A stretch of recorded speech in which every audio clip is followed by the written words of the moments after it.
California leads the nation in promoting alternative energy programs, including installing solar panels by providing financial incentives, and other green programs, like its Clean Air Vehicle Decal program that allows drivers of low-emission vehicles to use the state's carpool lanes. Have the state's Go Green efforts worked? We'll talk to State Auditor Elaine Howell, whose office examined the state's alternative energy and efficiency incentives in a recent report. The state's alternative energy incentive programs, are they turning California green? Additional funding for the Maddie Report made possible by a grant from Paramount Agricultural Companies, growing healthy food for you and your family. From the California Channel at the State Capitol and the Maddie Institute, it's the Maddie Report with Executive Director of the Maddie Institute, Mark Kepler. Welcome. Recently, the state auditor issued a report on California's alternative energy and efficiency incentives. What did that audit reveal? The state auditor, Elaine Howell, is with us to give us the details. Welcome. Thank you. Well, first of all, let's get a little background. Why does the state of California provide alternative energy and efficiency initiatives to begin with? Well, certainly the state of California, prior to the Schwarzenegger administration, but certainly Governor Schwarzenegger passed or signed an executive order, was really interested in renewable energy and getting California less dependent on oil and gas, et cetera. So really trying to create incentives for people to install solar on their homes or use clean air vehicles in California for a variety of reasons, to deal with air pollution, but certainly also to lessen our dependence on oil. Yeah, my recollection was that Schwarzenegger was talking about hitting these greenhouse gas reduction targets by 2050, getting them 80% below 90 levels. So anyway, let me ask about Senate Bill 1. That's another thing that I wanted to ask you about. What did Senate Bill 1 do? Senate Bill 1 was a major initiative. It's generally referred to as this Go Solar program. It had 3 different programs in it, and really the main focus of that program was to encourage both residential and non-residential customers to purchase solar and get that on their homes or on a school or a commercial facility. And then there were some other programs as well, but the biggest part of it was this solar initiative to really encourage people to invest in solar. And you do see that a lot. I mean, my neighborhood, literally, the amount of solar that's gone in over the last few years is pretty amazing. My recollection was, from your report, was $2.6 billion was provided in the incentive program, so quite a bit of money. Right, significant amount of money. I mean, a lot of that was towards these solar panels and wanting people to really invest in solar. But yes, the program was close to $3 billion in total. So the main goal of SB 1, as I understand it, is the solar initiative, where they want to install enough solar to generate 1,940 megawatts, whatever that is, of electricity by 2016. So could you put it in a way that our viewers could understand? Sure. What's a megawatt, and how much do residents typically use? What's the cost, that kind of thing? Right. A megawatt is 1,000,000 watts. But for an average household, on a monthly basis, they're using about 900 kilowatts of power for their home. A 5 kilowatt system, so a panel you typically see on a residential home, will generate about 750 watts of power for So pretty close to what... Exactly, pretty close to what they're using on a monthly basis. So if you're talking about 1,940 megawatts, that would power close to 650,000 homes for an hour. So a significant amount of resource available for energy in California. When the sun is shining. So in addition to having solar systems produce this 1,940 megawatts of electricity, there were some other goals of the solar initiative. What were they? There were some other goals with respect to research. There were some funds that were set aside for research to research other types of initiatives, other types of solar that could be invested in California. And then there's a thermal program that was related to water heaters and trying to get folks interested in investing in a solar water heater as opposed to being dependent on a gas water heater. Were they at all trying to make sure that solar became more cost effective as well? Was that one of the goals of the program? Absolutely, because the program included incentives not only from the state energy companies like PG&E and SoCal Edison, but there are some federal incentives as well as far as tax credits. So it was really trying to get people some additional funding so they could afford solar, because solar has been very expensive in the past. Right. What about pollution? Was that part of the equation, pollution reduction? That certainly was part of the equation to try to, again, be less dependent on fuel and oil and gas-generated electricity using the sun to create electricity. So that was clearly part of the whole program and one of the goals. So we talked about solar. Some of the other things that were funded were what you said, research, and you said thermal as well. Right. as well. Okay. Right. So what is your overall assessment of the Solar Initiative program? Well, the Solar Initiative program, the portion of the program related to solar panels has been very, very successful. The 1,940 megawatt goal was to be achieved by 2016. When we finished our audit work, we had looked at data through September of 2014. It was 1,840 megawatts. So They're we were almost there. almost there. So we felt very confident that we're going to reach the goal by 2016. Contrary to that, the thermal program, which is the water heaters, that program, I don't remember exactly what the threshold that we wanted to achieve, but by the time we had looked at it in September of 2014, they were only about at 12% of their goal. So we felt that that program is not going to meet the expectations Not set likely to out. happen. You know, there's another alternative energy and efficiency initiative, and that's this motor vehicle decal program to encourage people to purchase clean air vehicles and allow them to use carpool lanes with just a single driver. What's your overall assessment of the decal program? Actually, the decal program has been very, very popular in California. There's been various different types of decals that people can buy depending upon the type of vehicle. If it's a truly all-electric vehicle, they have one type of decal. Then there's plug-in hybrids. Different colors, apparently. Right, different colors of decals. But those decals have sold out. Two of the initial decals sold out immediately. In fact, the legislature increased the number of decals that could be sold. That's been a very, very popular program. So that seems to have been working pretty Yes. well. Okay. Well, thanks for that overview on the state's alternative energy and efficiency initiatives. Up next, a more detailed discussion on the solar initiatives. Are they a good investment for the state and consumers? That conversation in a moment. This is the Maddie Report. Welcome back. We're speaking with Elaine Howell, the state auditor, about a recent report her office did on California's alternative energy and efficiency programs. You know, you were mentioning that a big reason consumers might be hesitant to add solar to their homes is the cost. So what is the average cost before incentives, and what's the average cost after those federal and state incentives kick in? Sure. Years ago, it was close to $50,000 for a 5-kilowatt system. Wow. But in the recent years, that's come down because of technology to about $25,000, $26,000. But then there was an incentive program through the PG&E and others that would give a residential or a consumer a $1,000 incentive. But then when you add the tax credit, the federal tax credit at 30%, you're getting that $25,000 system down to about $17,000, much more affordable than in the past. So $50,000-ish down to $17,000. Now I understand why all the solar panels are going on roofs in my neighborhood. How are the solar initiative programs funded? Is there any cost to the state? There really is no cost to the state of California. The way the program is funded is through energy payers or ratepayers like ourselves.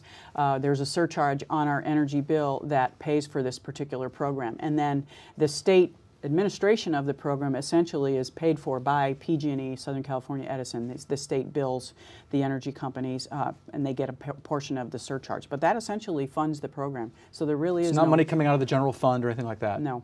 Interesting. So the legislature required the PUC then to establish these incentive levels, dollars, over time. How much I understand the incentives are declining over time, so how much are they declining over time, and why did they take this approach? Well, the incentives are declining over time in a variety of ways. So first of all, there was the $200 per kilowatt. So if you buy a 5-kilowatt system, you had $1,000 essentially from the program. In addition, you had the federal incentives, which are still in place, 30% tax reduction. $7,000 or so in a typical system. That's quite a bit. Right. So those incentives are good through 2016 for residential. For non-residential, they will start to taper off. It'll go from 30%, I think, down to 10. The reason they had the declining incentives is the legislature believed, and the industry believed, that the cost of solar would decrease. And as more and more people invested in solar, they would realize that the technology has improved and it's not as costly. And that has really held true. Many of those incentives from the energy companies, the $1,000 incentive, have been used up. In fact, PG&E no longer offers that as an incentive, even though the program is through 2016, because they've paid out all of those incentives. Wow. But they're still seeing people investing in solar because of the 30% incentive you get from the federal government and the fact that the systems aren't as costly as they had been in the past. And you're seeing consultants say, you know, maybe you don't even need these incentives because the market has become so efficient, it's so much less expensive. Exactly. It's becoming cost effective when people look at the numbers. Right. So let's talk about residential versus non-residential. Are solar programs, incentive programs, popular in both markets, residential and non-residential, or just residential? I think they're popular in both. Residential has been much, much more successful. I mean, there were 140,000 installations. The difference is a residential installation is a very small system, so it only represents a fairly small percentage of the total program. When you have a commercial company or a government, say a school district, installing solar on all of their schools, maybe a small number of installations, but a large amount of panels and a high percentage of the megawatts. Yeah, I think when I was looking at your report, it was saying something like 96% of all installations are residential, produces 41% of the megawatt capacity. Right. But here's the interesting statistic in your report. Only 2.4 of the solar installations are non-residential businesses, but they produce 59% of the megawatt capacity. It's just unbelievable, those numbers. So I guess you're saying not much money's left then in the Solar Initiative program. Right. This program has been very, very successful as far as the solar panels and the installation of those panels. As I said, they were close to hitting that 1,940 megawatt. There was, at the time we finished our audit, about $156 million left in that particular element of the program. So it looks like they're going to hit, the Solar Initiative is going to hit their 1940 target. What about the other goals? Creating a sustainable solar industry in California. How are they doing with that? Well, that's certainly improving. As you indicated earlier, the technology has improved. The systems are less costly. There may be some concerns. The Utilities Commission, PUC, actually had some consultants do some analyses, and there may the momentum that we have may slow down a bit if there is some regulatory change, and that relates to homes that actually have a solar panel, but they generate more power via that panel than that home needs. So that resident, the owner of that home, could either get a credit or sell that energy back to PG&E, for example. There may be some changes related to that, and that may affect the market. We just don't know right now. And that's called net metering? Correct. And so there's probably incentive to folks saying, gee, I can credit this stuff and save some money down the road. Right. I did want to mention, we were talking about non-residential, just to put it in context. We're talking about the cost of residential going from about $50,000 to $25,000, but I wanted to let our viewers know that, non-residential costs have also dropped rather dramatically. Your report indicates it's gone from $1.6 million on average to $645,000. So that is really a pretty substantial drop. Do you get any sense that the PUC is going to change this net metering rule? Are they at all worried that if they change this, people are going to walk away from solar? I think there is a concern with respect to that. I mean, we talk in our audit report about a couple of different studies that they had done prior to issuing our report, where they really are looking at net metering and determining whether or not, if they do make some changes to it, what will be trying to project what the impact will be on the market. I don't think they've landed on exactly where they think they will be, but there's clearly concern about it. Okay. Up next, have there been any other successes dealing with the state's solar initiative programs, and have there been any parts of the programs that have failed? That conversation in a moment. This is the Maddie Report. Welcome back. We're talking to California State Auditor Elaine Howe about a recent audit her staff conducted on California's alternative energy and efficiency programs. So, programs got a lot of goals they're trying to reach. One is making solar cost effective. So, with the incentives and with the reduced price in the cost of solar systems, is it now cost effective for residences and non-residential consumers? Primarily for residential consumers is where it's cost effective because you're buying a smaller system. The non-residential, based on some consultant studies that we looked at, the non-residential commercial government installations, they really won't see any cost effective or benefit from this program until probably 2018, 2020. They're just looking for the cost to continue to go down because the costs were significant. They have come down, but again, the consultants are saying really it's not a cost beneficial enterprise for non-residential entities. One of the other goals of this system, the solar system, was to increase the reliability of the electrical grid. Has that happened? There really, we were asked to look at that, and there really weren't any studies out there. We talked to the, Public Utilities Commission, Energy Commission, to see if there had been any analysis to see, is this really benefiting the grid, and because there's less reliance on the grid. And we didn't really see any specific prescriptive analysis of that at this point. Okay, so we don't know. We don't know. Another goal of the program was to reduce pollution and improve air quality. anybody done an assessment on that? There has been some assessment done on that, but the amount of pollution, the reduction based on the use of solar is so small. It's less than 10% of some of the analysis that we saw at PUC as far as 56 tons of pollutants. Sounds like a lot. Sounds like a lot, but out of 550,000 or 560,000 tons of pollutants, it's really not significant. Plus, it's difficult to directly attribute the installation of solar to a reduction in pollutants. It could be for other reasons as well. Yeah, so best case scenario, it sounds like about 5% pollution reduction, which is some, but it's 5%. Right. So another thing in your report you found was that there's $33 million has been allocated for research projects without evaluating whether those projects actually contributed to the Solar Initiative goals. And you also noted that the PUC has not hired an independent evaluator to actually monitor these research programs. What's going on, and is it being corrected? Right. We really had a problem with this because the state of California decided as part of this Go Solar initiative to include research. It made sense. And there was a fair amount of money invested in these research projects. They certainly, PUC brought on a project administrator to make sure that these projects got completed, but they fell short in not getting an evaluator in early on so we could evaluate these projects to see whether any of them were worthwhile or something that the California should look at and invest in. So we don't think that program, that element of the Go Solar initiative has been managed very well. I'd probably like to see an independent evaluator hired and so they could start doing this. Okay, thermal program. We talked a little bit about that. It had a goal of replacing natural gas and electric water systems in about 23 to 25,000 homes per year with these solar systems. It doesn't appear that it's going to come even remotely close, as we talked about achieving its goal. What went wrong here? The residential solar did so well, and yet the thermal program not so much. Right, and I think the difference is the solar program's tangible. You can see the solar panels on your roof. The difference is trying to get residential customers to think about a solar water heater. And a lot of people don't think of that would be, how efficient is that going to be? How effective is that going to be in heating water for my family and my home? The other implication was natural gas prices at one point in time were relatively high. They've come down. So there's really not an incentive from a fiscal or a cost-effective perspective for a residential homeowner to invest in a solar water heater. When they sit down, they do the numbers just don't pencil. Right. And also, I think, is in your report, they said there haven't been these big reductions in installation costs that you've seen with the solar panels on homes. Right. So that's the other issue. Exactly. So what is your recommendation then with?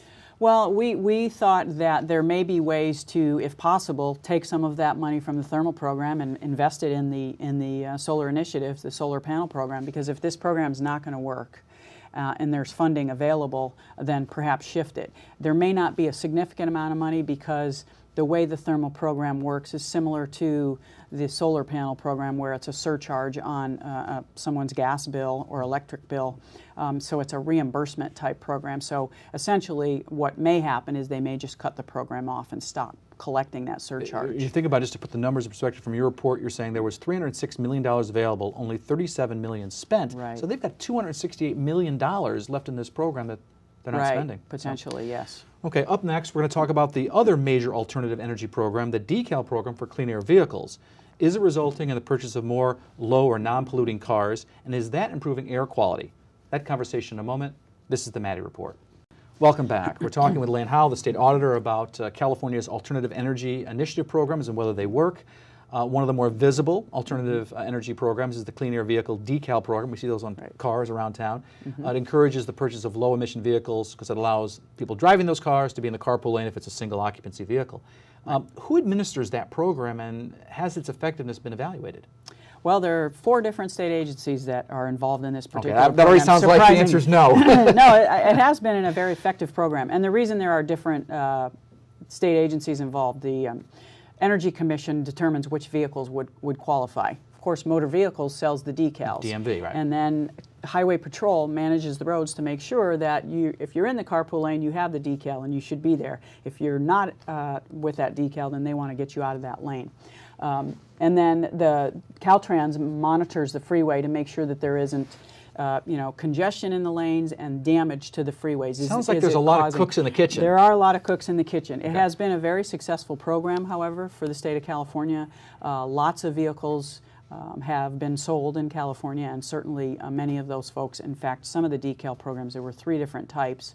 One completely sold out, 85,000 vehicles, but the other 2 programs are still up and running and continuing to sell decals. So they're selling decals, though, at $8 a pop.